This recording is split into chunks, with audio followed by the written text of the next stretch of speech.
오늘은 가설 검정에 대해서 공부를 하겠습니다.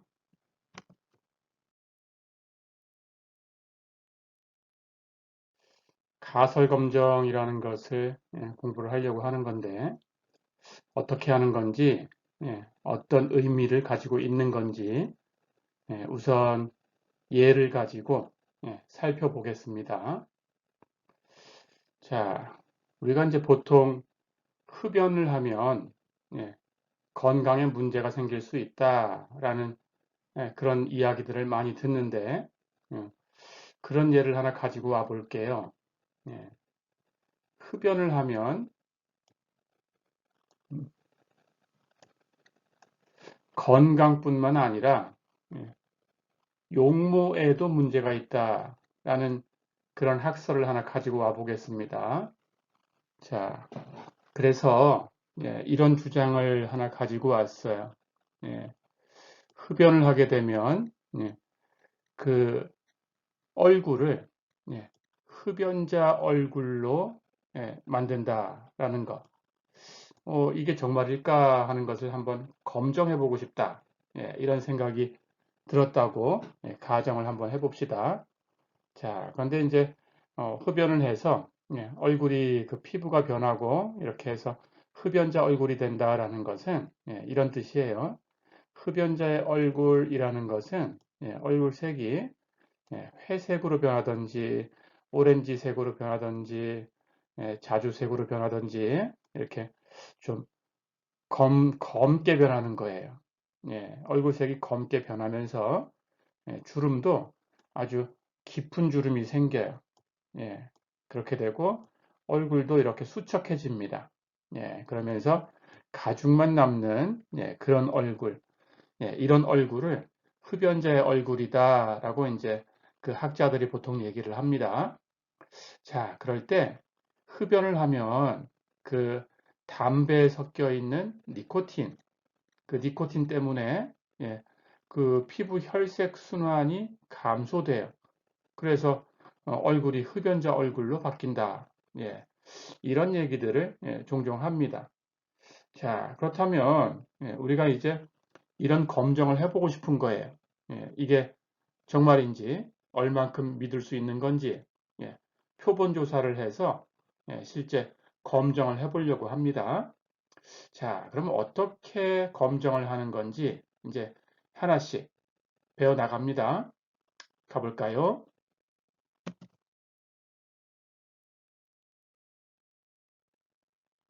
그래서 정말로 그런 건지 예, 비교를 해야 돼요. 그렇죠? 자, 그렇다면 여러분들은 흡연자들이 비흡연자, 담배를 안 피는 사람들, 비흡연자보다 흡연자의 얼굴로 발전된 그런 가능성이 더 높다. 이런 주장을 가지고 오는 거죠. 그렇죠? 해서 그 주장을 가지고 그 주장이 사실인지 아닌지 검증을 해야 됩니다. 그렇죠? 자, 그래서 금방 얘기한 것처럼 흡연자가 있었어요. 그리고 비흡연자가 있었어요. 그러니까 여러분들은 모집단을 두 모집단을 설정을 한 거예요. 자, 그런데 조사하고 싶은 것은 비흡연자보다 흡연자가 더 흡연자 얼굴을 가지고 있냐라는 겁니다. 그래서 흡연자를 비흡연자하고 비교를 하는 거예요. 자, 그러니까 비흡연자의 모집단은 비교 대상이 되는 거고, 여러분들이 주장하고 싶은 것은 흡연자의 모집단입니다. 그렇게 생각을 해주시면 돼요. 자, 그래서 모집단이 두 개인데, 첫 번째 모집단은 흡연자들이에요. 그렇죠? 그러니까 첫 번째 모집단은 이렇게 설정을 했다고 가정을 해볼게요. 20년 이상 흡연한 사람들, 이런 모집단을 가지고 왔어요. 자, 그런데 얼굴이라는 것은 남자냐 여자냐에 따라서 확실하게 달라질 수 있어요. 그리고 나이가 몇 살이냐라는 거에 따라서 또 확실하게 달라질 수 있어요. 그렇죠?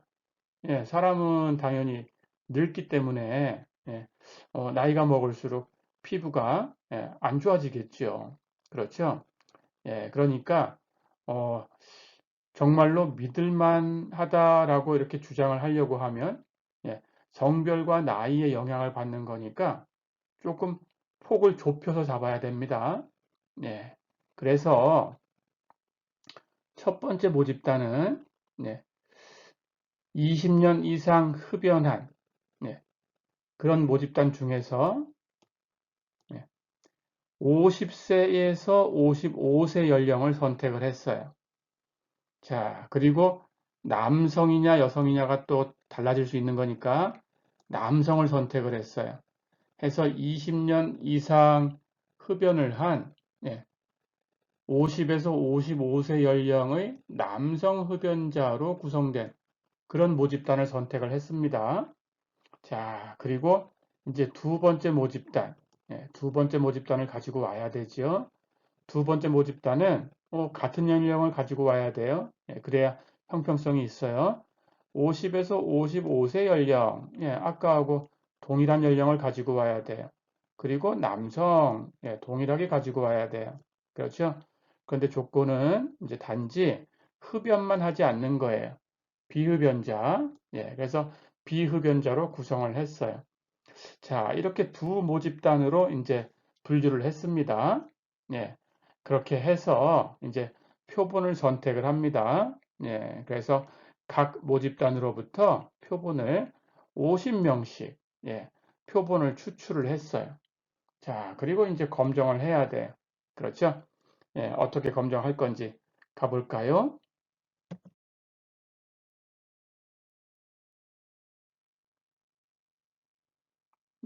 그래서 검정을, 이제 50명씩 추출을 했으니까 흡연자 모집단에서 50명 표본을 추출을 했지요. 그리고 똑같은 조건으로 해서 연령하고 성별을 똑같이 해서 비흡연자 모집단에서 역시 50명의 표본을 선택을 했지요. 그렇죠. 자, 그렇다면 이제 100명이 됐습니다. 합해서. 그렇게 해서 전문가한테 이제 보여주는 거예요. 사진을 보고, 어떤 얼굴이, 흡연자의 얼굴이냐, 체크를 해달라, 이렇게 부탁을 하는 거죠. 근데 그 사진은, 흡연자, 비흡연자 표시를 하면 안 되겠죠. 그렇죠? 그걸 알면, 선입견이 들어갈 수 있어요. 그러니까 흡연자인가 비흡연자인가 모르는 전문가를 섭외를 해야 됩니다. 그렇죠? 그런 전문가에게 이제 보여주는 거예요. 그래 놓고 이제 결정을 해달라고 하는 거예요. 흡연자 얼굴이 어디에 더 많은가? 그렇게 결정을 할 수 있어요. 그렇죠? 그래서 100명을 놓고 흡연자 얼굴인가 아닌가를 구분만 해달라. 이렇게 하면 되겠죠.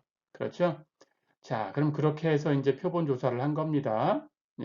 그랬더니 그렇게 조사한 결과가 어떻게 나타났냐?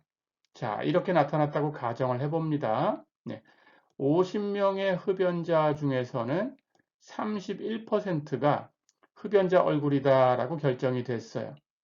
그리고 50명의 비흡연자 중에서는 17%가 흡연자 얼굴이다. 이렇게 결정이 됐어요. 자, 그렇다면 표본만 가지고 우리가 어떻게 얘기할 수 있을까요? 흡연자 중에서 흡연자 얼굴을 가지고 있는 사람이 많지요. 그렇죠? 흡연자 중에서는 31%가 흡연자의 얼굴이었고, 비흡연자 중에서는 17%가 흡연자의 얼굴이다. 이렇게 판명이 됐어요. 그렇죠? 자, 그렇다면 흡연자 중에 분명히 많습니다. 예.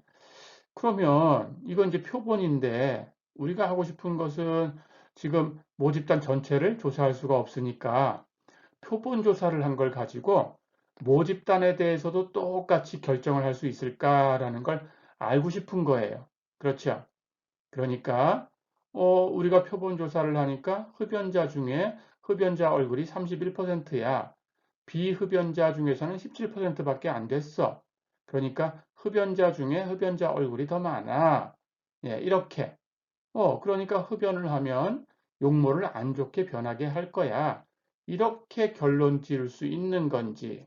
그렇죠? 예, 이걸 알고 싶은 거예요. 자, 그러면 가봅니다. 어떻게 결정을 해야 되는 건지. 가볼까요? 자, 그래서 이제 우리가 정말로 모집단에서도 그렇다라는 것을 얘기할 수 있는 건지, 예, 이런 생각을 이제 해줘야 돼요. 그런 것들을 이제 이번 시간에 배우려고 합니다. 예, 그렇다면, 예, 금방 얘기한 것처럼, 예, 흡연자 모집단에서 흡연자의 얼굴을 가지고 있는 비율이, 예, 비흡연자 모집단에서 흡연자 얼굴을 가지고 있는 비율하고 일단 차이가 없다라고 가정을 하는 거예요. 자, 이렇게 가정을 했습니다. 그러니까 사실은 우리 주장은 흡연자 모집단에 흡연자 얼굴이 더 많다라고 주장을 하고 싶은 거예요. 그렇죠? 근데 가정은 그렇지 않다라고 지금 가정을 해본 거예요. 그렇죠? 예, 뒤에 가서 이런 것들을 다 용어로 이제 설명을 할 겁니다. 그러니까 이런 가정을 했구나 하고 기억을 하고 있으면 됩니다. 예, 그래서 우리 주장하고 반대되는 것을 지금 가정해 본 겁니다. 그렇죠? 예, 차이가 없다라고 가정을 해본 거예요. 그렇다면 이제 여러분들이 생각을 해보세요. 자, 그러면 모집단에서 지금 차이가 없었으니까 각각의 모집단에서 우리가 표본을 추출했는데 그 표본에서 마찬가지로 흡연자의 얼굴을 가지고 있는 비율이 그러면 표본에서도 같을까? 그 비율이 같을까? 예, 이런 생각을 해보는 거예요. 아니면 또 반대로 그 모집단의 흡연자 얼굴의 비율이 실제적으로 다르지 않다라고 했는데 그렇죠? 그런데도 표본, 예, 표본 비율이 우연에 의해서 어느 정도 다를까? 이런 생각을 해볼 수 있어요. 그렇죠? 자, 그러니까 이게 무슨 뜻이냐 하면 표본 비율 사이의 차이라는 것이 모집단 비율 사이의 차이를 암시할 수 있냐라는 거예요. 그러니까 우리 주장은 표본에서 차이가 있었으니까 모집단에서도 차이가 있어. 이렇게 주장하고 싶은 거죠. 그렇죠? 정말로 그렇게 할 수 있냐라는 거예요. 예. 아니면 반대로 표본 비율 사이의 그 차이가 그냥 오직 우연에 의해서만 발생하는 거냐? 표본 비율 사이의 차이는 실제로 모집단 비율 사이의 차이를 암시하는 게 아니고 그냥 우연에 의해서 모집단하고는 관계없이 우연에 의해서만 발생하는 거냐.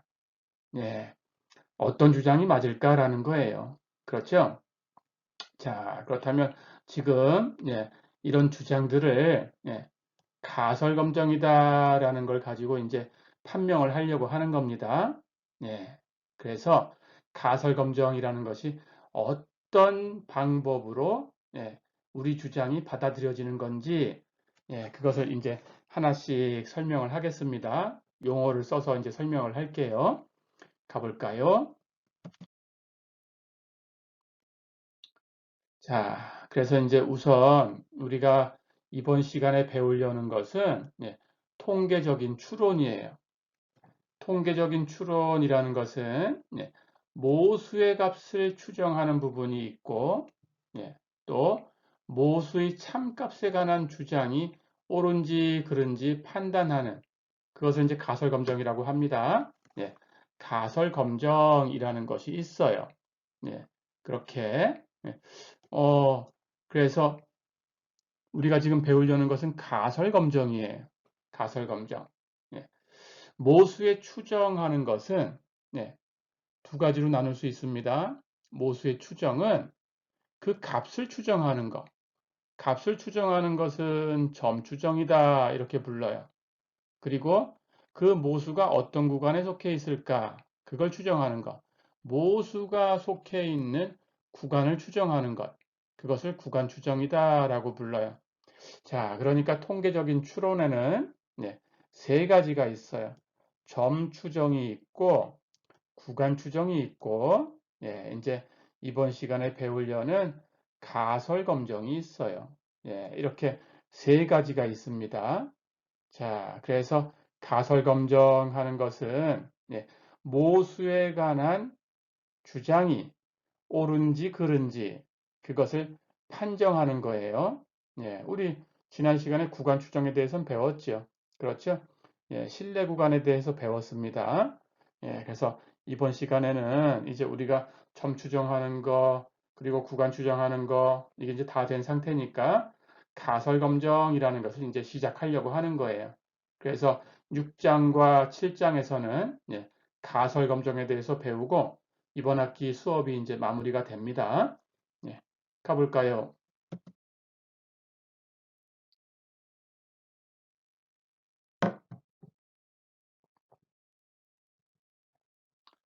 자, 그래서 이제 용어를 하나씩 하나씩 설명을 할게요. 우리가 모집단을 다 조사하기가 힘들었어요. 그래서 표본을 추출을 했어요. 그리고 표본에 대해서 그 조사를 했습니다. 표본 자료를 조사를 해보니까 어떤 결과가 있었겠죠. 그렇죠. 자, 그렇다면 그걸 가지고 우리는 표본 자료가 이렇게 나왔으니까 모집단도 이럴 거야 라고 주장을 하고 싶은 거죠. 그렇죠? 표본을 가지고 모집단을 주장하고 싶은 거예요. 자, 그래서 표본 자료, 즉 통계적인 자료를 가지고 내가 주장하고 싶은 거, 통계적 자료를 가지고 내가 확증하려고 하는 나의 주장, 내 주장, 예, 그것을 대립가설이라고 불러요. 대립가설, alternative hypothesis라고 합니다. 대립가설, 예, 그리고 대립가설을 예, 기호로 이렇게 쓸 거예요. H1 하고 쓸 거예요. 기억해 두세요. H1, 예, 이렇게 쓰면 됩니다. 시험 시간에도. H1이라고 쓰는 것은 대립가설이다. 대립가설은 내가 주장하고 싶은 얘기다. 예, 이렇게 생각하면 됩니다. 자, 그런데 아까 앞에서 가정한 것처럼 대립가설을 갖다 놓고 이게 참이야, 거짓이야 하고 바로 설명하지 않아요.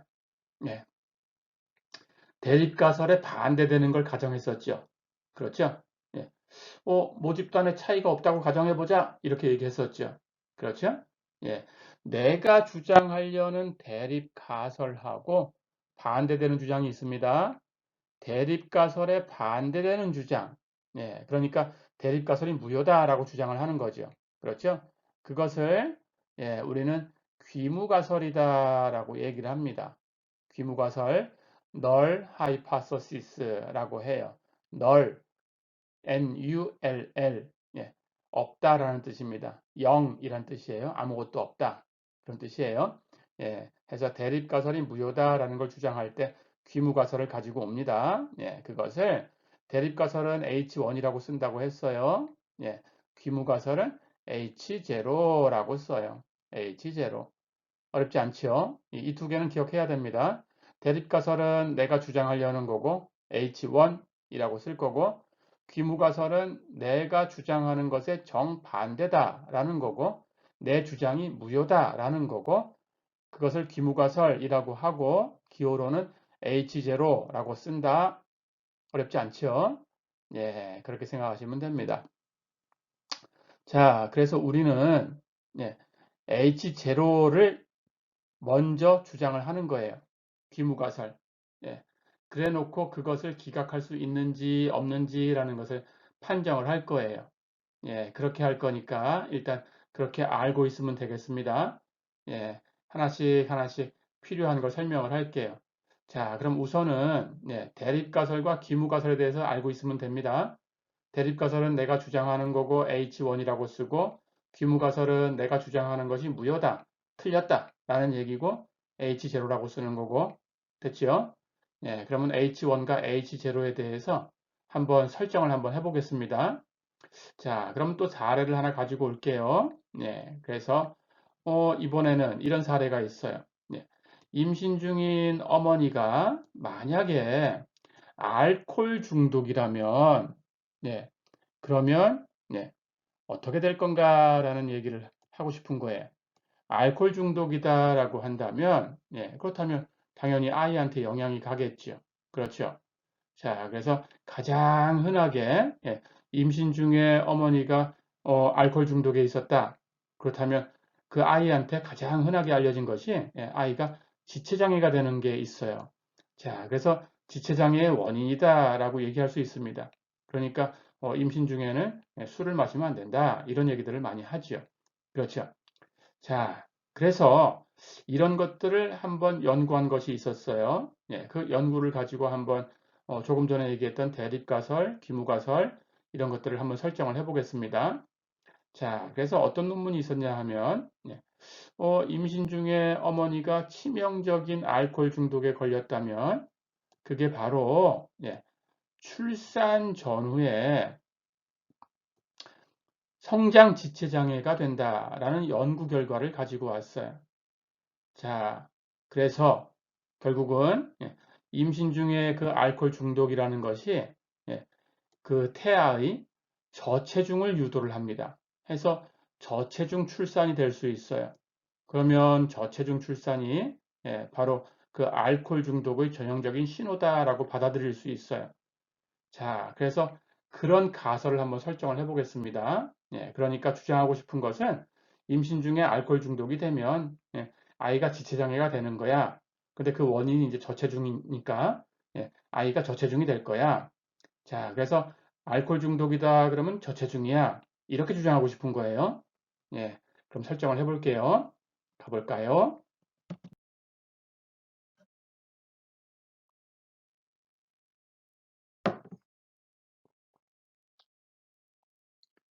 자, 그렇다면 우리의 주장은 어떻게 쓴다고 했나요?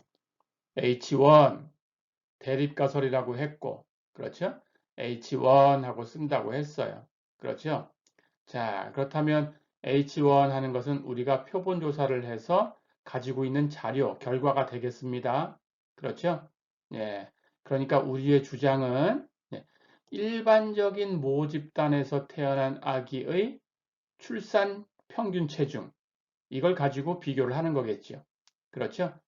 그것이 알코올 중독자인 어머니에게서 태어난 그런 아기의 출산 평균 체중하고 비교를 하겠죠. 그렇죠? 자, 그렇다면 우리의 주장은 뭘까요? 어, 임신 후반기에 2잔 이상을 음주한 어머니들이 있었어요. 이제 표본 조사를 한 거죠. 그런 어머니에게서 태어난 아기들, 그 아기들의 출산 평균 체중, 그것이 일반적인 모집단에서 태어난 아기의 출산 평균 체중보다 작다, 저체중이다. 이것이 우리가 주장하고 싶은 거예요. 그렇죠? 자, 그렇다면 H1은 이렇게 됩니다. 알코올 중독인 어머니에게서 태어난 아기의 출산 평균 체중은 일반적인 모집단에서 태어난 아기의 출산 평균 체중보다 작다. 이게 주장이에요. 자, 그렇다면 이제 여러분들이 생각해야 될 게 있어요. 그럼 대립가설은 뭘까라는 거예요. 우리의 주장 H1에 반대되는 주장, 그것을 우리는 귀무가설이다라고 얘기를 합니다. 그렇죠? 그 귀무가설은 H0라고 쓴다고 했어요. 그렇죠? 예. 자, 그러면 대립가설, 우리의 주장, 이것에 반대되는 주장, 귀무가설이라는 걸 설정할 수 있어야 돼요. 그렇죠? 자, 그런데 이렇게 합니다. 우리가 당연히 표본 조사를 했으니까 어떤 게 있었을까요? 우리가 표본을 가지고 모집단도 그렇다라고 주장을 하려고 하면 당연히 표본 조사를 했을 때에는 저체중이었겠죠. 그렇죠? 표본에서 저체중이니까 모집단도 저체중이다라고 주장하고 싶은 거죠. 그렇죠? 예. 표본에서 저체중인데 그걸 가지고 와서 무조건 반대되는 얘기다라고 해가지고 귀무가설을 보세요. 어, 일반적인 모집단보다 작다라는 게 주장인데 작다의 수학적인 부정은 어떻게 돼요? 작다가 아니다라는 거니까 크거나 같다라는 게 됩니다. 그렇죠? 그것처럼 수학적인 반대 내용을 가지고 오는 게 아닙니다. 그래서 귀무가설이 크거나 같다 이렇게 되지 않아요. 이해됐죠? 예. 표본에서 작았으니까 당연히 표본에서 작은 걸 가지고 왔는데 그걸 가지고 모집단에서는 큰 거야 이렇게 할 수는 없어요. 그렇죠? 예. 그래서 귀무가설이라는 것은 그냥 작지는 않을 거야 라는 거예요.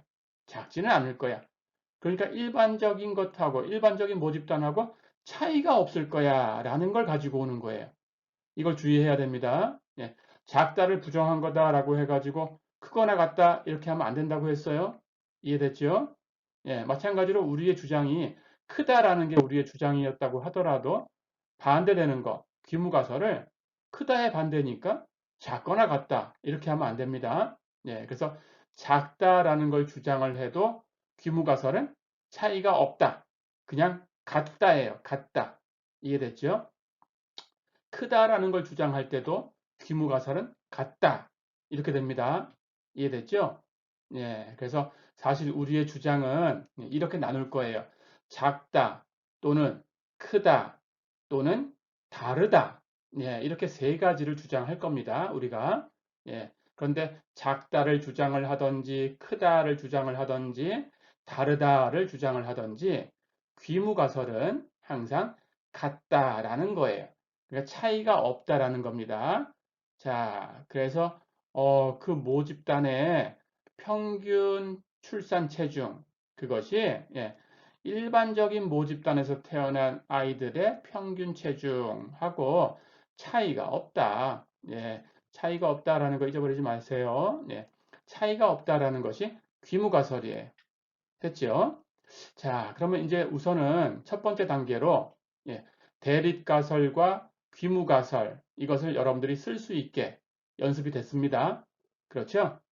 예. 그렇다면 이제 뭘 가지고 우리 주장이 맞는지 틀리는지 이런 것들을 판정하는 건지 가보겠습니다.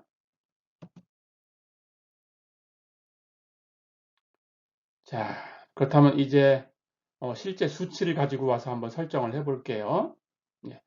자, 그렇다면 조금 전에 얘기했던 귀무가설은 결국 차이가 없다라는 거니까 귀무가설이 주장하는 것은 그러니까 우리 주장의 반대예요. 그렇죠? 귀무가설이 주장하는 것은 임신 중에 음주가 출산 체중에 영향을 주지 않는다라는 그런 주장이 되겠죠. 그렇죠. 예.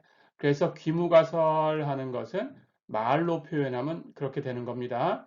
차이가 없다. 결국 임신 중에 뭐 음주를 했다고 하더라도 아이의 출산 체중하고는 그렇게 관계가 없어. 예, 이런 거죠. 그렇죠? 그게 우리 주장의 반대 주장입니다.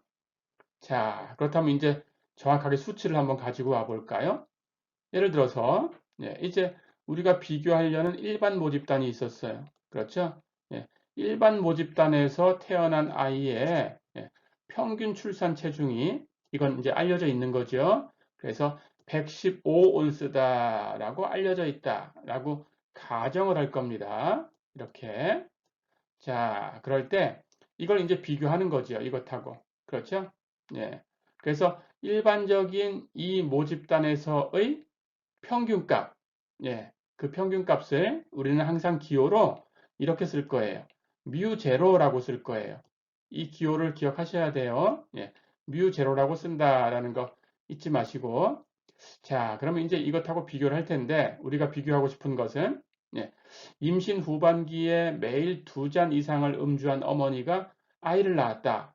그럴 때 태어난 아이의 평균 출산 체중이 어떻게 될까라는 거예요. 그렇죠? 자, 그래서 우리는 이제 이렇게 조사를 했다고 할까요? 표본을 50개 표본을 가지고 왔어요. 임신 후반기에 매일 2잔 이상을 음주한 어머니에게서 태어난 아이들, 그 아이들의 평균 체중, 그걸 표본으로 50개 표본을 가지고 왔어요. 그랬더니 표본 평균은 X바라고 쓴다고 했죠. 그렇죠? 103온스였어요. 자, 그렇다면 이제 비교하면 일반적인 모집단에서는 115온스였으니까 그렇죠? 예, 표본을 조사한 거지만 평균이 103이다 그러면 저체중이죠. 115온스보다는 103온스가 작아요. 그렇죠? 자, 그래서 지금 저체중이다라는 걸 주장하고 싶은 거예요.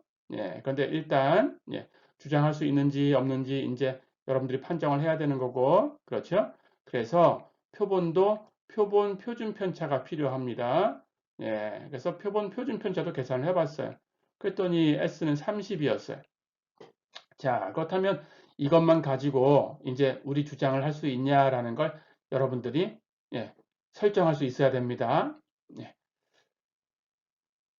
일반적인 모집단에서 예, 평균 출산 체중, 우리가 비교하고 싶은 거, 미우 제로라고 했죠. 그렇죠? 근데 우리는 지금 음주에 의해서 이제 예, 음주한 어머니에게서 태어난 아기의 평균 출산 체중을 가지고 왔어요. 그건 표본이었어요. 그렇죠? 그렇다면 그 모집단에 대해서 우리가 얘기하고 싶은 거예요. 그렇죠? 음주를 한 모집단에 대해서 얘기하고 싶은 거예요. 그렇죠? 예, 그 모집단의 평균은 예, 뮤라고 둘 거예요. 됐지요?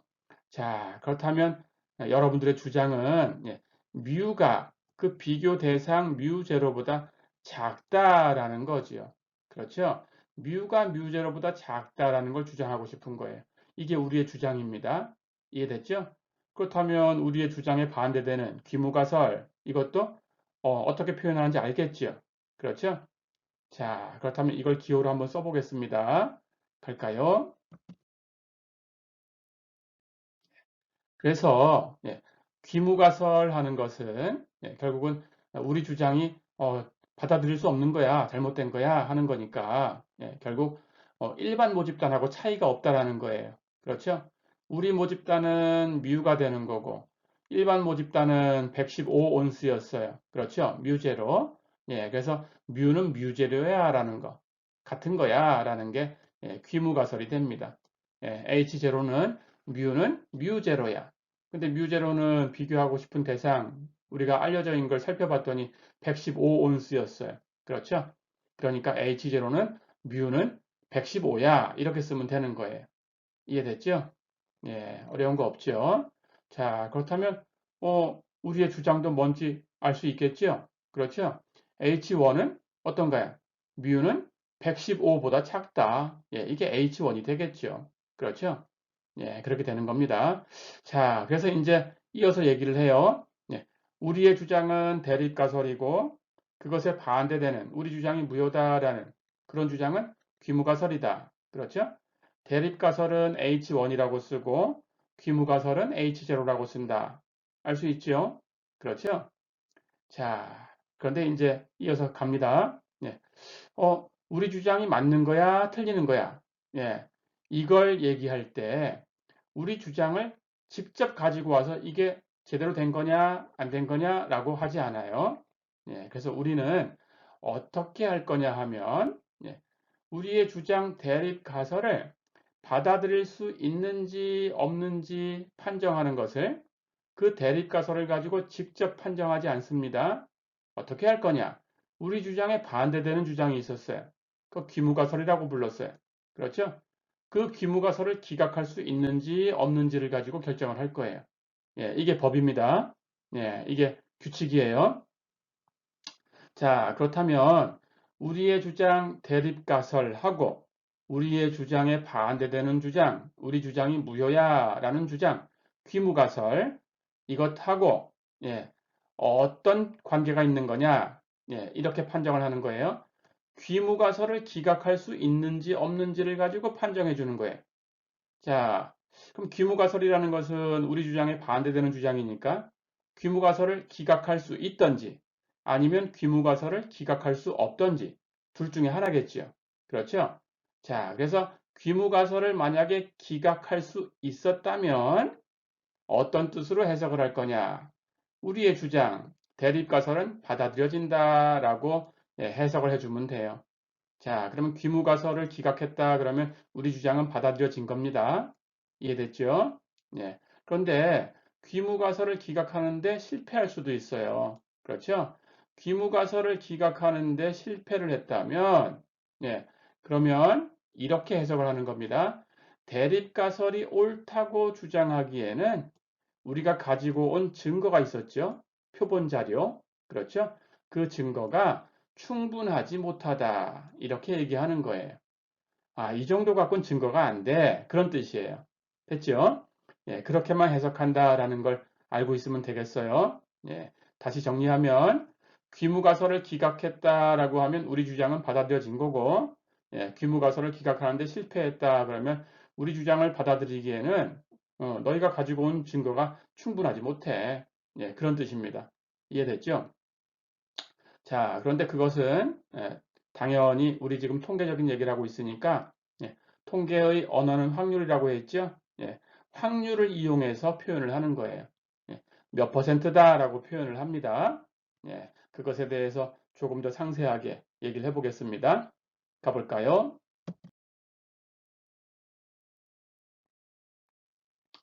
자, 그래서 우선은 이 검정의 종류부터 얘기를 해줄게요. 검정에는 두 가지 종류가 있어요. 한쪽 꼬리 검정하고 양쪽 꼬리 검정 이렇게 두 가지가 있어요. 한쪽 꼬리 검정은 단측 검정이라고도 부릅니다. 기억해 두세요. 양쪽 꼬리 검정은 양측 검정이다. 이렇게 불러요. 자, 이것은 방향을 얘기해 주는데 단측 검정이라는 것은 우리 주장이 크다 또는 작다 이렇게 두 가지일 때 크다라는 주장은 오른쪽 꼬리를 가지고 검정을 합니다. 작다라는 것은 왼쪽 꼬리를 가지고 검정을 하게 돼요. 그래서 크다 또는 작다라는 걸 주장하는 것은 단측 검정, 한쪽 꼬리 검정이라고 불러요. 반면에 다르다, 차이가 있다라는 걸 주장할 때가 있어요. 다르다 또는 차이가 있다 이렇게 주장을 할 때에는 우리는 양측 검정을 한다라고 생각하면 됩니다. 양측 검정하는 것은 양쪽 꼬리 검정이라고도 합니다. 이렇게. 자, 그렇다면 그게 어떤 예가 있는지 예를 한번 들어볼게요. 자, 예를 들어서 여러분들이 학원에서 수업을 받았어요. 그런데 그 학원에서 뭐라고 주장하냐 하면 우리 학원에서 수업을 받은 학생들은 SAT 점수가 일반 모집단보다 높았어. 자, 그러니까 우리 학원이 잘 가르치는 거야. 그렇다면 우리 학원에 와서 공부하세요. 이렇게 학원 선전을 하고 있어요. 자, 그렇다면 이런 주장은 뭔가요? 학원에서 수업받은 학생들이 SAT 점수가 높다라는 거니까 일반 모집단의 평균보다는 크다라는 걸 주장하는 거죠. 그렇죠? 이런 것은 한쪽 꼬리 검정이 됩니다. 단측 검정이라고 해요. 자, 그래서 이런 케이스에는 단측 검정을 한다. 이렇게 알고 있으면 됩니다. 자, 그래서 크다 또는 작다를 주장하는 것은 단측 검정이다. 어렵지 않지요? 예. 그런데 또 이런 주장이 있을 수 있어요. 시리얼 만드는 회사에서 그 사람이 다 이렇게 시리얼 그 상자에다가 시리얼을 담고 이러진 않죠. 기계를 가지고 담아요. 근데 기계가 오래되면 수명을 다하면 이게 고장이 날 수가 있어요. 그렇죠. 자, 그렇다면 기계를 바꿔서 새로 가지고 와야 됩니다. 그런데 기계를 바꿀 건가 말 건가라는 걸 검증하는 것은 그 기계가 상자마다 시리얼을 정해진 중량대로 담고 있어야 돼요. 그래야 기계가 고장이 안 난 거죠. 그렇죠.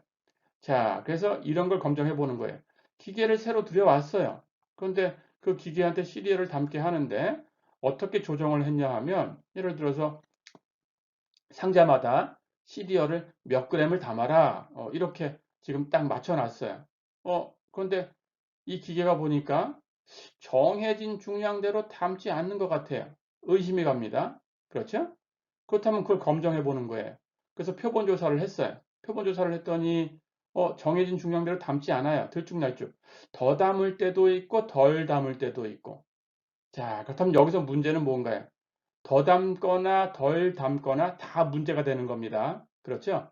어, 정해진 중량대로 담아야 되는데 기계가 시리얼을 더 담고 있어요. 그렇다면 당연히 회사에 손해가 갈 수 있지요. 그렇죠? 그 문제가 되는 거죠. 그런데 마찬가지로 또 반대로 정해진 중량보다 덜 담아요. 덜 담으면 소비자들이 그걸 안 살 수 있죠. 그렇죠? 아니, 이 100g이라고 나와 있는데 실제로 무게를 달아보니까 80g밖에 안 주네. 이거 회사에서 소비자를 속이는 거 아닌가? 예, 이렇게 생각할 수 있어요. 그렇죠? 그렇다면 팔리지가 않으니까 또 그래서 또 회사가 손해를 볼 수 있어요. 그렇죠? 예, 그래서 이런 경우에 문제가 되는 것은 덜 담아도 문제가 되고 더 담아도 문제가 되는 거죠. 그렇죠? 그러니까 크거나 작거나 하면 안 돼요. 즉, 차이가 있으면 안 돼요. 그렇죠? 그러니까 차이가 있는지 없는지를 검증하는 겁니다. 예, 그래서 이런 검증은 양측 검증이 되겠네요. 그렇죠? 예, 이렇게. 자, 그러면 일단 여러분들이 한쪽 꼬리 검정, 또 양쪽 꼬리 검정, 이것을 구분할 수 있지요? 그렇죠? 예, 우선 이렇게 두 가지는 단측 검정인지 양측 검정인지 여러분들이 결정할 수 있어야 거기에 맞는 풀이를 할 수 있습니다. 예, 그래서 우선 이렇게 구분할 수 있게 연습이 되셔야 됩니다. 가볼까요?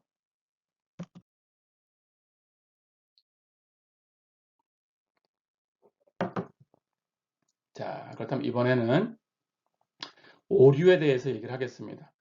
당연히 검정을 하게 되면 오류가 생겨요. 그렇죠? 그 오류에는 두 가지 종류가 있습니다. 제1종 오류라고 부르는 것이 있고 제2종 오류라고 부르는 것이 있어요. 예, 이것을 설명할게요. 예, 가설 검정을 하는데 당연히 귀무가설을 기각할 수 있나 없나라는 걸 판정을 하는 거예요. 그렇죠? 그렇다면 귀무가설 다시 한번 생각하면 우리 주장에 반대되는 주장입니다. 그렇죠? 그래서 그 반대되는 그 주장을 기각한다 그러면 우리 주장이 받아들여지는 거고 그렇지 못하다 그러면 우리 주장은 증거가 불충분하다 이렇게 되는 거라고 했어요. 그렇죠? 자, 그럼 그 귀무가설이라는 것은 당연히 참이거나 거짓이거나 둘 중에 하나겠죠. 그렇죠? 그러니까 귀무가설이 참일 수가 있고 거짓일 수가 있는데 귀무가설이 참이었다. 그런데 그 참인 귀무가설을 기각을 해버렸어요. 예, 그렇다면 잘못된 거지요. 그렇죠? 오류가 발생했습니다. 그렇죠? 예, 그래서 귀무가설이 참인데 기각해버리는 그런 오류를 우리는 일종 오류다라고 해요. 반면 귀무가설이 거짓일 수도 있어요. 그렇죠? 그렇다면 당연히 귀무가설이 거짓이니까 기각을 해야 되는데 기각을 못했다 그러면 그것도 오류지요. 그렇죠? 예, 그래서 그런 오류는 제2종 오류다라고 부릅니다. 이해됐죠? 자, 그 다음 기호를 설명할 거예요. 이건 꼭 기억하셔야 되고 제1종 오류가 발생할 확률이 있겠죠. 그렇죠? 그것을 그리스 문자 알파로 표기합니다. 기억해 두세요. 마찬가지로 제2종 오류가 발생할 확률도 있겠죠. 그렇죠? 그것도 그리스 문자로 베타라고 표기를 합니다. 이해됐죠? 예, 이렇게 기억을 해 두세요. 알파와 베타. 1종 오류가 발생할 확률은 알파, 2종 오류가 발생할 확률은 베타. 이렇게 표기한다. 그렇죠? 자, 그런데 당연히 두 개의 오류 모두 아주 작다 그러면 그게 가장 이상적인 거죠. 그렇죠? 예, 그런데 그렇게 되진 않아요. 1종 오류가 증가한다 그러면 2종 오류는 감소하는 거고 반대로 2종 오류가 증가한다 그러면 1종 오류가 감소하고 그래요. 그래서 두 가지 오류를 모두 작게 할 수 있으면 그게 참 좋은 방법이겠지만 그건 안 됩니다. 자, 그래서 여러분들이 이제 결정을 해야 돼요. 그렇다면 어떤 걸 더 중시할 거냐라는 건데, 예, 이것에 대해서 얘기를 해보겠습니다. 가볼까요?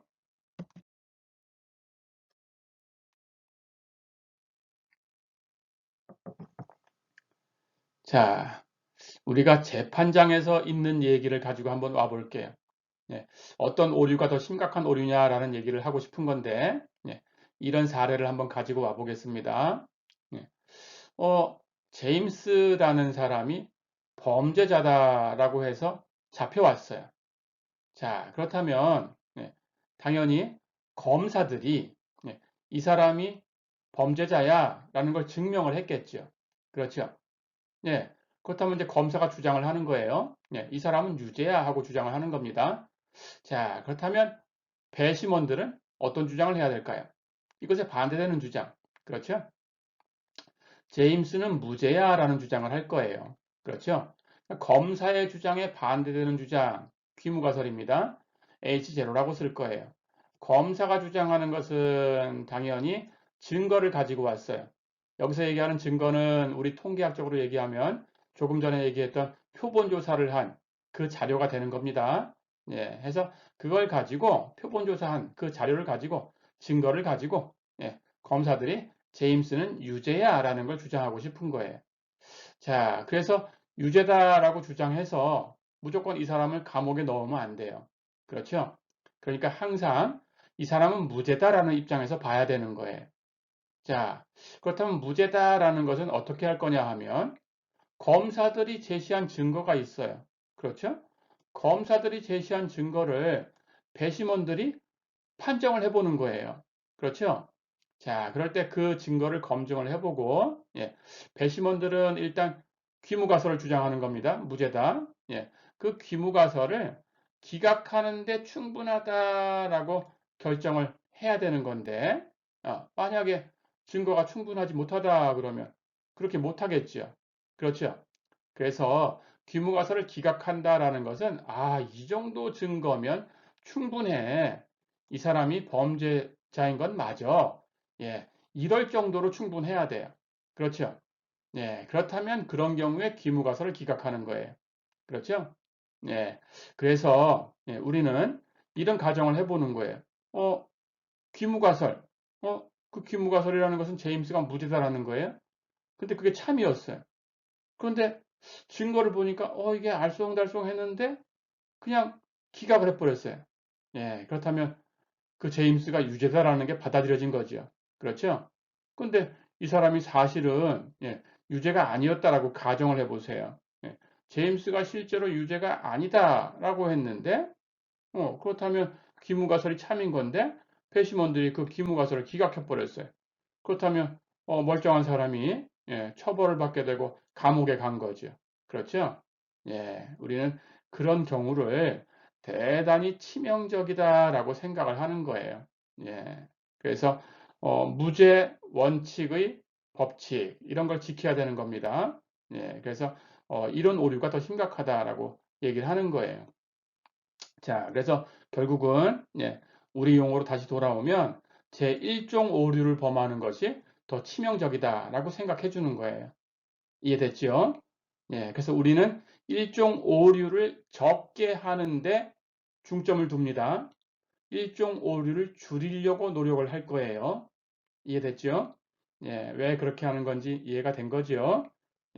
가볼까요?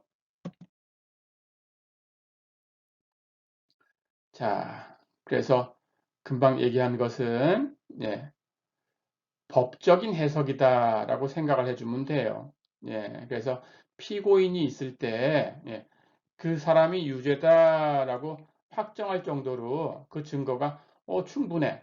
굉장히 이 정도 증거면 충분해. 압도적이야. 이렇게 되지 않는다면은 이런 원칙을 쓰는 거예요. 무죄 추정의 원칙에 의해서 그냥 무죄다라고 판정을 하는 거예요. 이해됐죠? 증거가 조금 있긴 있어요. 그런데 야, 이 정도 증거를 가지고 이 사람이 유죄다 이렇게 할 수 있을까? 이거 좀 알쏭달쏭하다. 이렇게 생각되면 그냥 무죄라고 판정을 하는 거예요. 이해됐죠? 그래서 다시 한번 얘기하면 우리는 일종 오류를 더 중요하다라고 생각을 합니다. 이해됐죠? 그래서 일종 오류의 값은 가능하면 작게 잡습니다. 예, 일종 오류가 발생되는 것은 더 치명적인 거예요. 이종 오류보다. 그래서 일종 오류를 가능하면 작게 할 거예요. 됐죠? 그렇다면 기준이 있어야 돼요. 일종 오류를 얼만큼 작게 할 거야? 기준이 있어요. 그렇죠? 야, 이 정도면 허용할 거다. 자, 여러분들이 증거를 가지고 왔어요. 근데 증거를 한 90% 정도 믿을 수 있겠는 게 이렇게 생각이 됐다. 예를 들면 비 오는 걸 가지고 한번 얘기해 볼까요? 내일은 비가 95% 정도 올 것 같습니다. 비 올 확률이 95% 정도 되는 것 같습니다. 이렇게 얘기를 했다면 어떨까요? 다들 우산을 가지고 가겠죠. 그렇죠? 그 정도면은 믿을 수 있겠다라는 기준이 있을 겁니다. 그렇죠? 예, 뭐 사람에 따라 다를 수 있어요. 나는 80% 정도만 되면 믿을 수 있어. 이렇게 생각하는 경우도 있을 거고, 어떤 경우는 예를 들어서 아주 사람의 목숨하고도 관련된 그런 문제다 그러면 99.99% 정도가 돼야 믿을 수 있어. 예, 이렇게 생각할 수도 있어요. 그렇죠? 예, 이건 당연히 사건과 상황에 따라서 달라집니다. 예, 그러니까 어쨌든 예, 그 알파, 즉 일종 오류가 발생할 확률을 알파라고 했어요. 그렇죠? 그건 가능하면 작게 잡는다고 했는데 그렇다면 얼마나 허용할 수 있나? 그 허용할 수 있는 최대치가 있어요. 그렇죠? 예, 그 최대치를 예, 우리는 유의 수준이다 이렇게 부릅니다. 이해됐죠? 예, 기억해 두세요. 자, 해서 우리가 유의 수준 하는 용어를 설명을 했습니다. 예, 유의 수준이 얼마다라고 문제 줄 거예요. 유의 수준을 얼마로 해서 검정해라 이렇게 문제를 줄 겁니다. 예, 그렇게 여러분들은 유의 수준이라는 것을 기억을 해둬야 됩니다. 자, 그래서 다시 얘기하면 유의 수준이라는 것은 가능하면 작게 할 거다. 이해가 다 됐죠? 네, 다시 한 번만 더 얘기해 볼까요? 예, 유의 수준 뭐라고요? 일종 오류가 발생할 확률 알파를 내가 얼만큼 허용할 거냐? 최대 이 정도까지만 허용하자. 그 이상은 안 된다. 예, 이렇게 정해두는 겁니다. 그렇죠? 예, 해서 유의 수준은 가능하면 작게 잡는다. 그래서 보통 이렇게 잡을 거예요. 알파를 0.05 또는 알파를 0.01. 예, 우리 수업에서는 이렇게 두 가지를 가지고 주로 문제를 주겠습니다. 해서 알파가 0.05일 때 하고 알파가 0.01일 때 하고 예, 어떻게 계산하는 건지 예, 여러분들이 기억을 해 두시면 돼요. 됐죠? 자, 그래서 유의 수준이 0.05다라고 했을 때, 예, 이제 여러분들이 판정을 하겠죠. 그렇죠? 예, 주어진 상황에서 귀무가설을 기각할 건지, 그렇지 못한지, 예, 판정을 하겠죠. 그렇죠? 귀무가설을 기각할 수 있는 영역, 그것을 기각력이라고 불러요. 예, 이것도 기억을 해 두셔야 됩니다. 이 용어도. 예, 귀무가설을 기각할 수 있는 영역, 예, 이것을 기각력이라고 한다. 자, 그런데 우리가 실내 구간을 공부하고 왔죠. 그렇죠? 기각력은 예, 실내 구간하고 반대되는 개념이에요. 그래서 기각력이다라는 것은 왼쪽 골이 조금, 오른쪽 골이 조금, 예, 이런 부분이 기각력이다라고 생각해 두면 됩니다. 실내 구간은 중앙에 있는 부분이었죠. 그렇죠?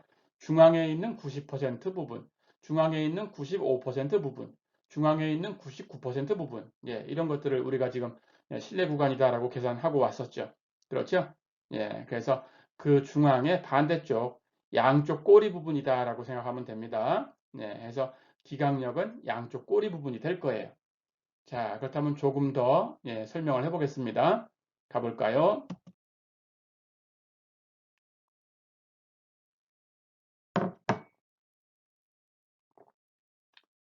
금방 얘기한 것처럼 예, 기각력이라는 것은 귀무가설을 기각할 수 있는 영역이라고 했어요. 그렇죠? 자, 그렇다면 여러분들은 어떤 걸 계산하는 거냐 하면 예, 귀무가설을 기각할 거냐 말 거냐라는 걸 지금 결정해야 되는 거예요. 그렇죠? 그러니까 귀무가설이 주장하는 그런 통계량을 계산을 하셔야 됩니다. 그렇죠? 그렇다면 귀무가설이 얘기해주는 그 분포가 있겠죠. 그렇죠? 귀무가설의 분포를 조사를 하는 거예요. 그렇죠? 자, 그래서 귀무가설의 분포가 여기 1번 그림 볼까요? 예, 이런 그림이다라고 한번 생각을 해보세요. 귀무가설의 그림이 이렇게 종 모양, 우리 지금 정규분포 배웠었는데, 그렇죠? 예, 이 종 모양 그림을 하고 있다라고 생각해 보면 됩니다. 자, 그렇다면 귀무가설이 이 분포를 이렇게 따라가고 있는 거예요. 그렇죠? 예. 그렇다면, 예. 그 귀무가설의 분포 중에서 필요 없는 부분, 아주 작게 보이는 양쪽 끝부분이 있죠. 그렇죠? 예. 이렇게 오른쪽 꼬리하고 이렇게 왼쪽 꼬리가 있어요. 그렇죠? 만약에 유의 수준이 0.05다라고 하면, 예. 유의 수준 0.05다라는 것은, 예. 이렇게 오른쪽, 왼쪽, 예. 지금 양측 검정을 가지고 얘기하는 겁니다. 예, 만약에 이게 단측 검정이 된다 그러면 오른쪽 하나만 되거나 왼쪽 하나만 되거나 이렇게 되는 거예요. 지금은 양측인 것처럼 그림을 가지고 왔습니다. 그렇죠? 해서 0.05다라고 하면 양쪽으로 빠져나가는 게 0.05가 되면 되는 거예요. 이해됐죠? 자, 그럴 때 유의 수준을 알파라고 표시했다면 예, 오른쪽 꼬리에서 2분의 알파만큼 빠져나가면 됩니다. 그렇죠? 예, 오른쪽 꼬리에서 2분의 알파만큼 빠지면 되는 거예요. 예, 왼쪽 꼬리에서도 똑같이 2분의 알파만큼 빠지면 되는 거예요. 이해됐죠? 예, 해서 예, 귀무가설을 주장하는 그 통계량의 분포가 이렇게 생겼을 때 그 통계량이 이 오른쪽 꼬리에 있던지 아니면 왼쪽 꼬리에 있던지 이건 지금 유의 수준 0.05를 가지고 맞춘 거죠. 이렇게 있으면은 귀무가설을 기각해 버리면 되는 거예요. 이해됐죠? 그런데 그 통계량이 이 가운데 들어왔어요. 그렇다면 기각을 못 하는 거예요. 해서 기각하는 것에 실패하는 거예요. 이해됐죠? 네, 이렇게. 자, 그렇다면 이 그림은 이제 뭐 더 어려운 건 없어요. 그렇죠? 예, 유의 수준을 조금씩 작게 해봤습니다. 유의 수준을 0.01로 줬다 그러면 예, 귀무가설을 기각할 수 있는 영역이 이렇게 양쪽 끝에 두 개 합해가지고 0.01이 되는 거예요. 두 개 합해서 왼쪽 거, 오른쪽 거 이렇게 합해가지고 0.01. 그렇죠? 예, 그러니까 기각력이 좀 더 작아졌죠. 그렇죠? 예, 이렇게.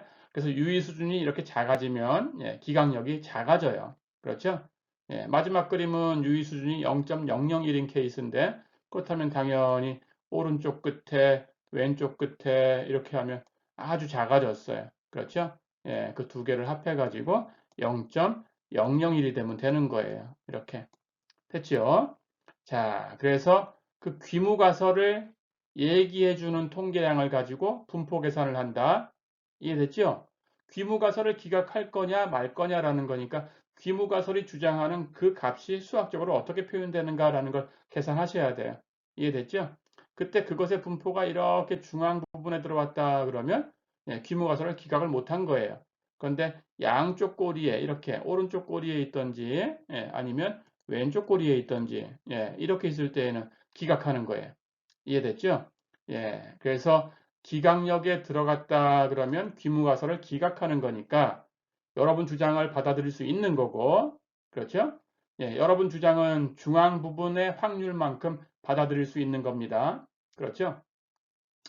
그렇지 않고 귀무가설을 기각하는데 실패했다 그러면 여러분의 주장은 예, 증거가 좀 불충분하다 이렇게 얘기를 하는 거죠. 이해됐죠? 가볼까요?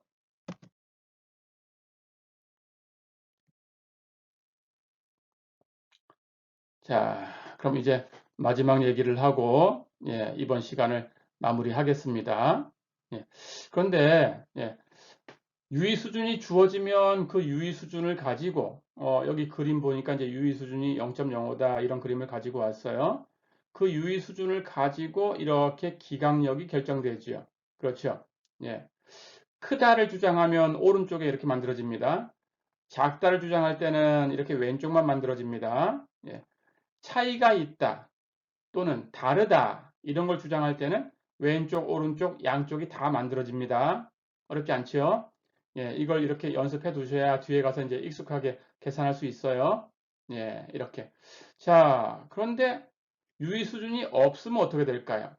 유의 수준이 없다면 귀무가설을 주장하는 통계량이 있겠죠. 그렇죠? 그 통계량이 어디쯤 있을까라는 걸 계산할 수 있어요. 그렇죠? 예. 귀무가설하는 것은 우리 주장이 잘못된 거야 라는 겁니다. 그렇죠? 예. 그걸 얘기하는 통계량이 어디쯤 있을까? 이렇게 어딘가에 이렇게 있게 될 거예요. 그렇죠? 그렇다면 그 통계량을 가지고 예. 그것보다 더 왼쪽에 있는 것들은 버리면 되는 거예요. 그렇죠? 만약에 그 통계량이 이렇게 오른쪽에 가 있다 그러면 그것보다 더 오른쪽에 있는 값들은 버려버리면 되는 거예요. 그렇죠? 이해됐죠? 그러니까 결국 귀무가설을 기각할 수 있는 알파라는 값의 통계량으로부터 구한 값입니다. 예, 알파라는 값의 최소값이 있을 거예요. 그렇죠? 그 최소값을 우리는 이름을 줍니다. P값이라고 불러요. 됐죠? 예. 귀무가설을 기각할 수 있는 알파의 최소값. 이해됐죠? 예. 그러니까 알파라는 것이 예, P값 이상이다. 그러면 예, 우리는 기각할 수 있어요. 그렇죠? 예, 그렇게 하면 됩니다. 예, 해서 귀무가설을 기각할 수 있는 알파의 최소값을 P값, P-value, P값이라고 한다. 이해됐죠? 예, 그래서 P값이 주어지면 예, 그것 이상이면 기각을 해버리면 되는 거예요. 거기부터 기각을 할 수 있는 거니까. 기각할 수 있는 최소값이니까. 이해됐죠? 예, 해서 그것 이상이 된다. P값 이상이 된다. 그러면 기각하면 됩니다. 예, 그래서 유의 수준이 있다. 그러면 유의 수준에 맞춰서 그 유의 수준에 맞게 기각할 수 있냐 없냐를 계산하시면 되고 유의 수준이 없을 때에는 P값을 가지고 기각할 수 있다 없다를 결정하면 됩니다. 예, 해서 P값을 계산해서 이것 이상을 가지고 우리는 기각할 수 있어. 이렇게 주장하면 되는 거예요. 이해됐죠? 자, 그렇다면 오늘은 이제 얘기할 걸 다 얘기했습니다. 예, 오늘 수업은 여기까지입니다. 예, 이 뒷시간에는 이제 평균에 대한 것을 먼저 가설 검정을 할 거고, 뒤에 가서 비율에 관한 것도 있고, 예, 표본을 2개 꺼내는 것도 있고, 예, 그 다음 소규모일 때도 있고, 예, 다 그렇게 순차적으로 배우게 됩니다. 예, 오늘은 여기까지입니다. 수고했습니다.